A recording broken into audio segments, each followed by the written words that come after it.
Hola, ¿qué tal? Estamos aquí en casa de Agilisa. Bienvenidos todos. Euh, Agilisa, bonjour. Ayoka. Oui, bonjour. Ayoka. Ayoka Isaac. Ayoka et ton nom Agilisa, le nom artistique de cette femme qui est en train bon, qui tu as plus ou moins 5 ans, 4 ans de carrière. Exactement. Agilisa, ça veut dire quoi? D'où il vient le nom comme ça? D'accord. Bonjour à tous. Alors, moi, c'est Aïdissa. Je suis originaire de Sassandra, dans le sud-ouest de la Côte d'Ivoire. Et donc, je suis néo et gaudier. Voilà. Alors, Aïdissa veut dire vous allez en parler, vous allez donner des nouvelles. Voilà, ainsi présenté Aïdissa. Ok, c'est la région Cloumel Oui, dont tu parles, ça s'en va. Exactement. Et voilà, et la langue néo, la langue néo, voilà. Ma mère elle est néo et mon père est gaudier, mais je parle les deux langues. Voilà, ok, alors, pourquoi est-ce que tu as décidé de chanter avec cette langue, avec tes langues maternelles? D'accord, alors j'ai décidé de chanter dans ma langue parce que de plus en plus, je me suis dit qu'il était intéressant, il était bien de parler sa langue, de valoriser un tant soit peu la langue de chez moi. Voilà, et donc je pouvais chanter en français comme tous les autres, mais j'ai voulu d'abord me démarquer et faire parler de ma région et faire montrer ce qu'on a comme culture chez moi. Parce qu'en Côte d'Ivoire, il faut dire qu'on a plus de 60 ethnies. Et donc, les autres langues sont chantées, on chante en djoula, on chante en baoulé, on chante en atié.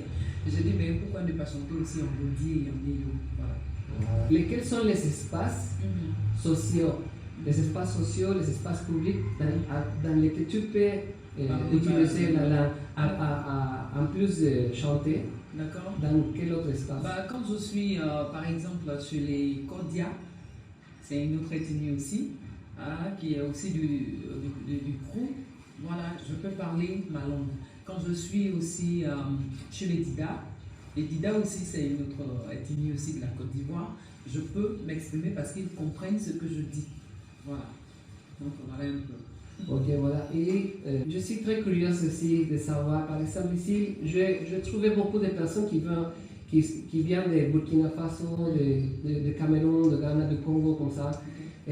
Comment tu trouves la richesse?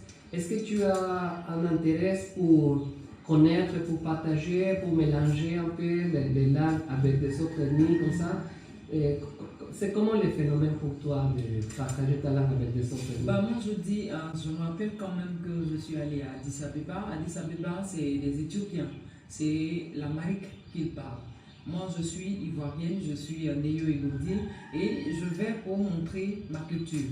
Alors, on ne se comprend pas, certes, mais je dis que la musique, elle est universelle. Et moi, ça m'a fait plaisir de collaborer avec des artistes qui sont à Addis Abeba pour dire que la musique n'a pas de limite. Elle a juste une sensibilité, elle a cette coloration africaine.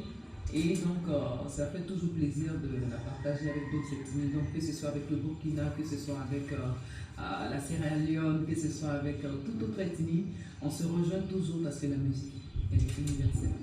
Quand tu fais la composition de tes paroles, quand tu es dans la vie normale comme ça, avant que je suis venu par exemple ici, c'est quelle la langue avec laquelle tu penses? C'est quelle la langue avec laquelle tu écris? Parce que tu parles français aussi, exactement. Alors il faut expliquer un peu comme ça. D'abord mes compositions, il faut dire que moi je suis une artiste qui faisait de la variété. Et donc on sait qu'en Côte d'Ivoire on parle tous le français, parce qu'on a été colonisé par les Français. Et donc c'est la langue couramment parlée en Côte d'Ivoire. Et comme vous-même vous le constatez, je parle bien le français.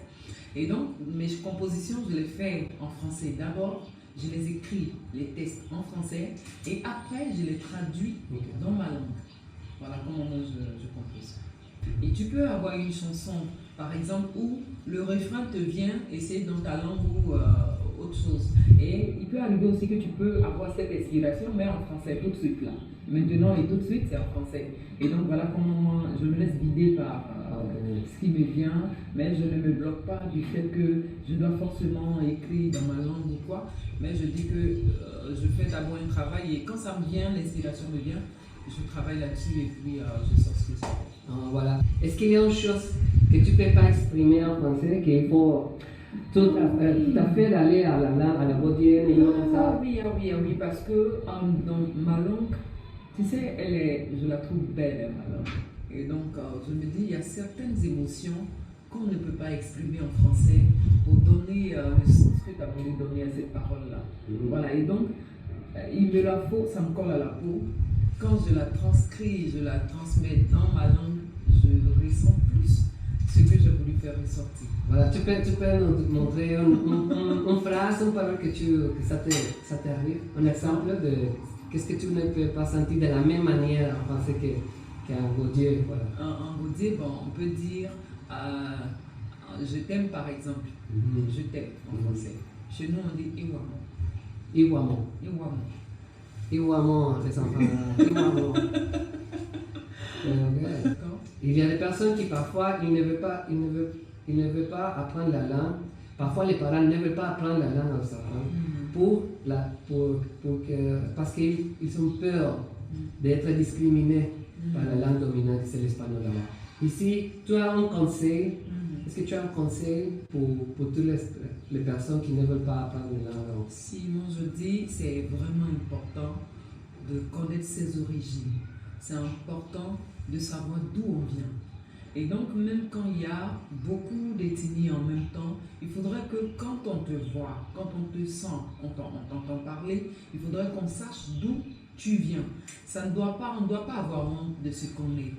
On ne doit pas être, même si les gens nous stigmatisent, mais il ne faut pas dire que parce que j'ai été placé comme ça, on me juge autrement, donc je dois cacher ma personnalité, je dois cacher ce que je suis en réalité.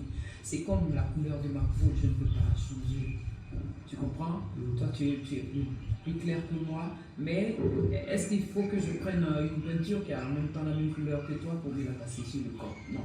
Je suis fière d'être noire, je suis fière d'appartenir à cette racine noire africaine, et donc je dirais à ses parents d'enseigner leur ethnie à leurs enfants.